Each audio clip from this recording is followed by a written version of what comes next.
You know, Al-Hajj Malik al-Shabazz Malcolm X, as I was telling a group recently, you know, there have been two Malcolm X stamps released, one in the United States and one about 15 years before that.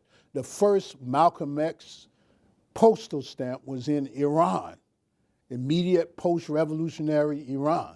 Then about, you know, United States, they used to take a while to catch up to the rest of the world. So they, about, you know, 12 or 15 years later, there was one here.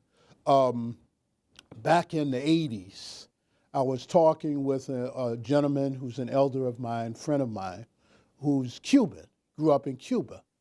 And he said to me that the autobiography of Malcolm X is required reading for every secondary school student in Cuba, okay? Because he grew up reading it, okay? And I don't know if that book is on anybody's required reading list in America before maybe you get to college or something of that nature. So, you know, and this is not accidental, it's purposeful.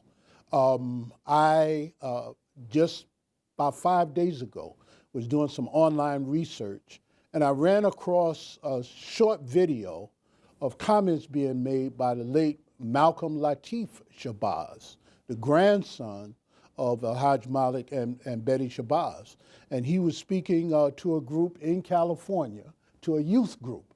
And he was saying that during his little world travels, that he found as the grandson of Malcolm X, that in Muslim countries, that the Muslims didn't even know who Malcolm X was.